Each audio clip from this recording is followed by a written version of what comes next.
ಕೆಂಪೇಗೌಡ ಮಂತ್ರಿ ಮತ್ತು ಸೈನಿಕರ ಪಾತ್ರ. ಮಹಾರಾಜರು ಎಲ್ಲೋ ದೂರದಿಂದ ಬರುತ್ತಿದ್ದಾರೆ ಎಂದರೆ ಜನರೆಲ್ಲ ಅವರಿಗೆ ಕೈ ಎತ್ತಿ ಮುಗಿಯುತ್ತಾರೆ.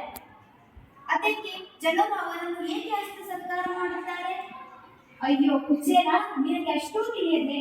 ಮಹಾರಾಜ ಕೆಂಪೇಗೌಡ ಅವರು ಬೆಂಗಳೂರನ್ನು ಕಟ್ಟಿದವರು. ಎಲ್ಲೇ ಪ್ರಜೆಗಳು ಸಂಕಷ್ಟದಲ್ಲಿದ್ದರೂ ಅವರ ಕಷ್ಟವನ್ನು ಅವರು ನಿವಾರಿಸುವರು. ಅದಕ್ಕೆ ಜನರೆಲ್ಲ ಅವರನ್ನು ನಾಡಪ್ರಭು ಎಂದೆಲ್ಲ ಕರೆಯುತ್ತಾರೆ.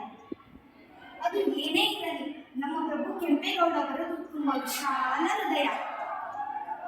ರಾಜ ಕೆಂಪೇಗೌಡ ಅವರು ಆಗಮಿಸುತ್ತಿದ್ದಾರೆ.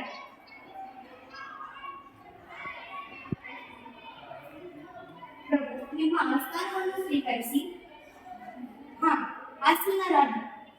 ಪ್ರಭು, ಎಲ್ಲಾ ರಾಜ್ಯದಲ್ಲೂ ನಿಮ್ಮದೇ ಹೆಸರು. ನೀವು ಮಾಡುತ್ತಿರುವ ವಿಶೇಷದ ಕೆಲಸದ ಬಗ್ಗೆಯೇ ಮಾತು.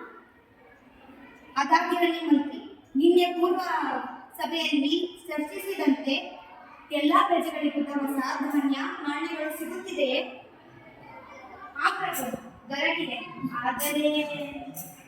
ಆದರೆ ಏನು ಮಹಾಮಂತ್ರಿ? ಆದರೆ ನಮ್ಮ ದೇಶದಲ್ಲಿ ಎಲ್ಲ ಕಡೆಯೂ ಮಹಾಮಾರಿ ಕಾಯಿಲೆಯು ಹರಡಿದೆ. ಆದ್ದರಿಂದಾಗಿ ಎಲ್ಲ ಪ್ರಜೆಗಳು ಮರಳಿ ಸಾಯುತ್ತಿದ್ದಾರೆ ಪ್ರಭುಗಳೇ.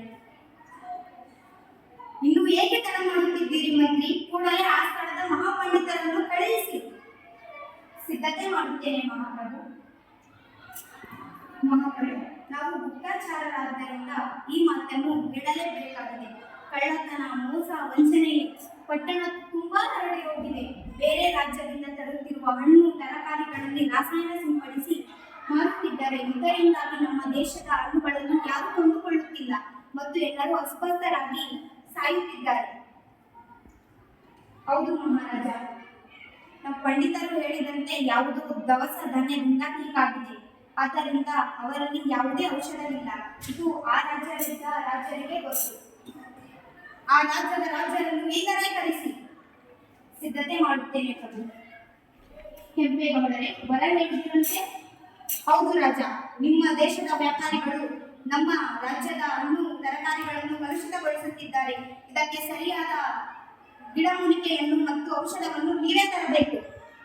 ಅದು ಹೇಗೆ ಹೇಳುತ್ತೀರಿ? ಕರೆಸಲೇ ವೈದ್ಯರನ್ನು.